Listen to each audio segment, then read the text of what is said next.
Hi and welcome to another tutorial on bird photography. This video is for more advanced and serious photographers, so I'm going to be talking specifically about how to use perches, how to set them up to get the best possible pictures of small birds.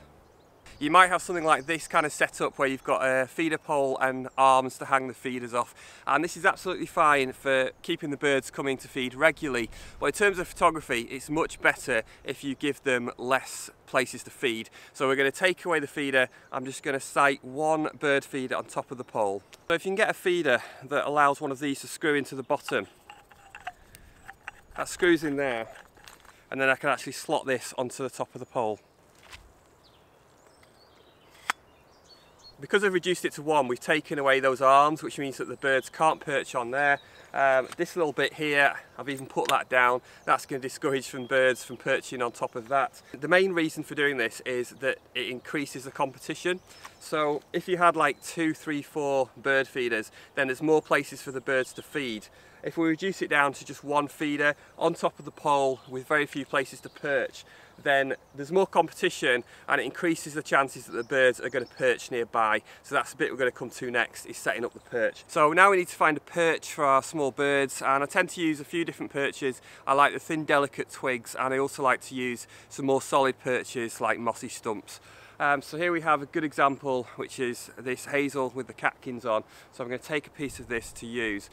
What's really important is, before you actually take it, is that you look and just see exactly the orientation of the twig, and you can see obviously the hazel catkins would be dangling down. Try and look at it to see exactly the orientation, because you want to recreate that in your photos. If you don't and you just put it any old way that you want, it can look a bit strange, or I think at least subconsciously it can look a bit odd in the pictures. So before you take it, just make sure you give it a good eyeball,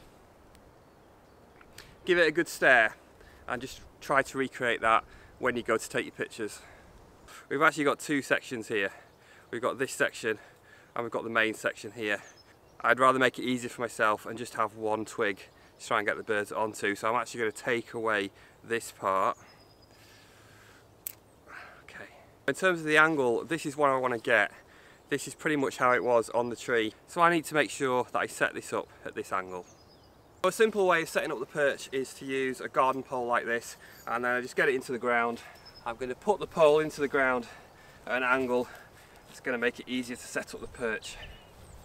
So I can put this in the end, but it might just kind of slip round like that.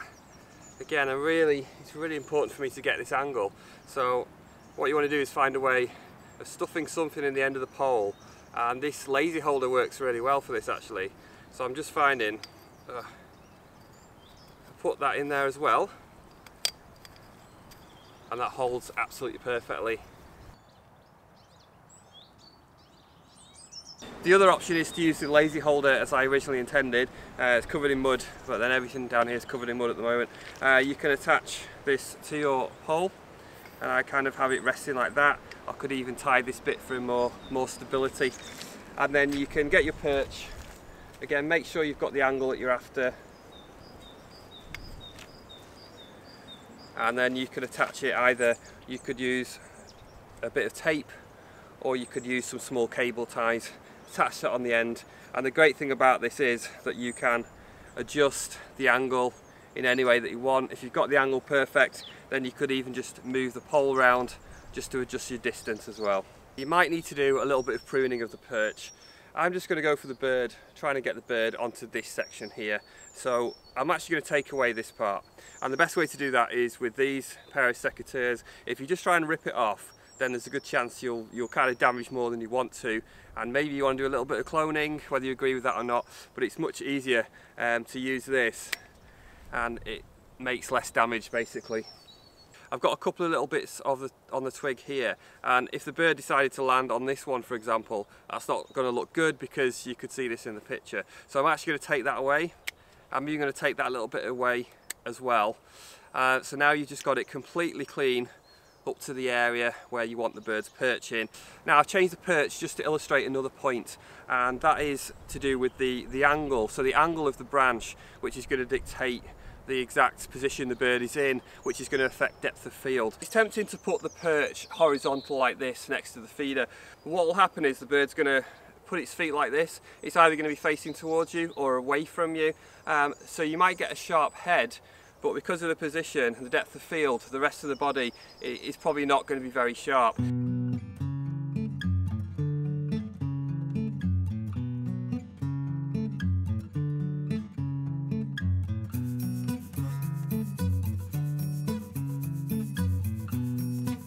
Rather than have it horizontal to the camera like that, if we just angle the perch more in this direction, so it's almost like a bit more diagonal, which seems to work really well. In that case, the feeder's over there, the bird's going to come along, it's going to land like this, it's going to look towards the feeder. What you're doing is you're kind of making it more side on, so it's not completely side on, but you're making the bird more side on with the perch in at that angle, and that's going to really help with the depth of field. So in that case, with the same aperture that you're using, rather than just having a sharp head, hopefully you're going to get a sharp head and you're going to get at least part of the body absolutely pin sharp as well. So I would advise really try this angle, something like this, even like further back like that is a really nice angle.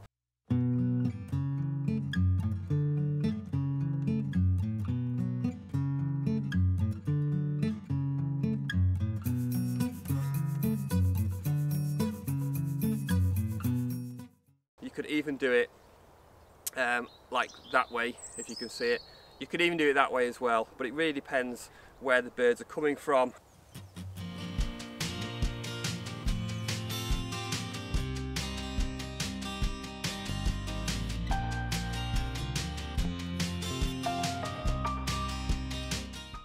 Now, one problem you do have sometimes with perches is keeping them looking fresh. If you chop them off, eventually they're going to wilt. It's not as much of a problem in the winter, but in the spring it is, and certainly it would be in the summer. And I've actually found a way of dealing with this. I've been looking for some way of dealing with it for ages, and I've actually found this, and this is going to be a bit of a game changer really. So this is called a floral water tube. So it's just like a little test tube. It's a plastic tube used for putting flower stems such as rose stems. Pretty small, and just fill it up with some water, and it's got a little plastic end, and that's got a little hole. I don't know if you can just tell. That's got a little hole in the end, and then what you do is place the end of your perch into that, and there you go. It's going to keep feeding the plant for a while.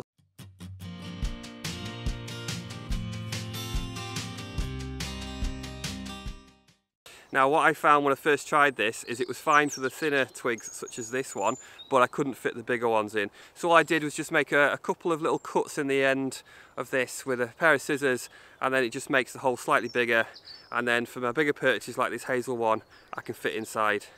And there you go, that's going to keep it much fresher for much longer. And just with the same setup that I showed you earlier, this could actually go inside the green feeder pole, it will fit in there, or if you're using another way with a laser holder for example, then this just sits on the end and it won't fall off, it grips it pretty well. So that's a really great way of keeping the perch looking nice and fresh, particularly if you're using catkins or definitely buds and flowers in the spring. Give that one a try. If you're using a perch that's got moss and lichens on and you want to try and keep that nice and fresh, then I found a way to do that, which is not completely scientific. The best way is actually if you find a perch like that on the ground and it's covered in moss, just leave it there and only use it when you want to use it, because it'll stay absolutely perfect, and then you can take it and it'll be nice and fresh in the pictures. If you want to store it closer to the hide, if you need to do that, if you're taking a perch down to your hide, then what I found is if you try and store it in a similar kind of setting, so if you find it in partial shade, then try and store it somewhere in partial shade. So if you suddenly take it from shade into bright sunlight or vice versa, you might find it dies very quickly. If you put it in a similar setting, it might work okay. This, which I've used in a number of pictures, I found this kind of at the edge of woodland, so I brought it down here. I didn't want to leave it out in the sunlight, so I've put it here. It's kind of surrounded by grasses, so again it's kind of in partial shade, and it's just stayed, the moss has stayed fresh on there for weeks and weeks, so it's worked really well.